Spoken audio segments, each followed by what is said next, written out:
Welcome to Storytime with Fairy. Today we're going to be reading Alice in Wonderland. Alice was growing very tired listening to her sister read. Just as her eyes began to close, she saw a white rabbit hurry by, looking at his pocket watch and talking to himself. Alice thought that was very curious indeed. A talking rabbit with a pocket watch. So she followed him into a rabbit hole beneath a big tree, and down she fell, down to the centre of the world, it seemed. When Alice landed with a thump, the white rabbit was just disappearing through a door, which was much too small for her. Alice drank from a bottle on the table and shrank to a very tiny size, but now she could not reach the key to the little door.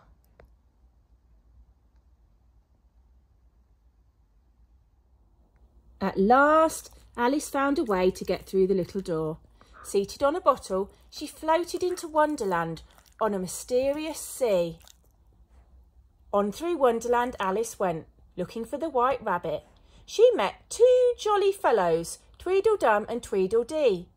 They did not know the white rabbit, so Alice hurried on. At a neat little house in the woods, at last she met the white rabbit himself. The white rabbit sent Alice into his little house to hunt for his gloves, but instead she found some cookies labelled "Take one," so she did.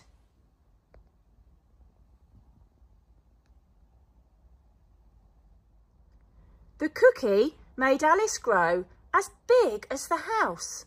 What a sight! White Rabbit and his friend Dodo thought she was a dreadful monster. Alice picked a carrot from White Rabbit's garden. Eating it made her small again, so small that she was soon lost in a forest of grass.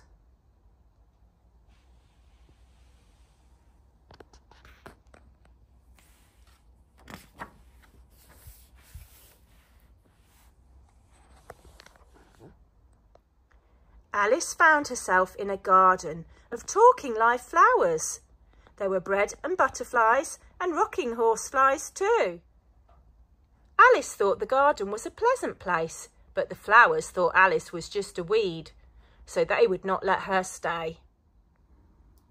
Next, Alice met a haughty caterpillar blowing smoke rings. He told Alice to eat his mushroom if she wished to change her size. Alice sampled one side and shot up taller than the treetops, frightening the birds. But another bite made Alice just the right size. Now, which way shall I go? Alice wondered.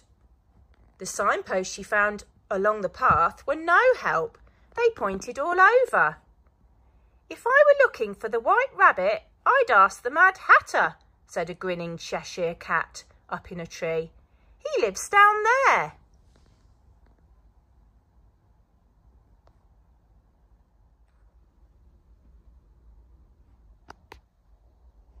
Alice found the Mad Hatter and the March Hare celebrating their unbirthdays at a tea party. She joined them for a while. After that nonsensical tea party, Alice wanted to go home, but none of the strange creatures seemed to know the way. Alice wandered into the Queen's garden. Soon along came the royal procession. And who should be the royal trumpeter but the White Rabbit himself? The Queen of Hearts asked Alice to play croquet, but Alice did not like the look of the game.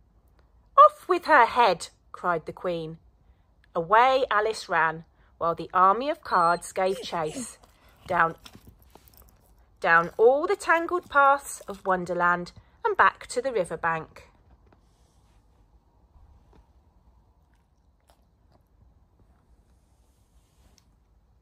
"I'm glad to be back where things are really what they seem," said Alice as she woke up from her strange Wonderland dream.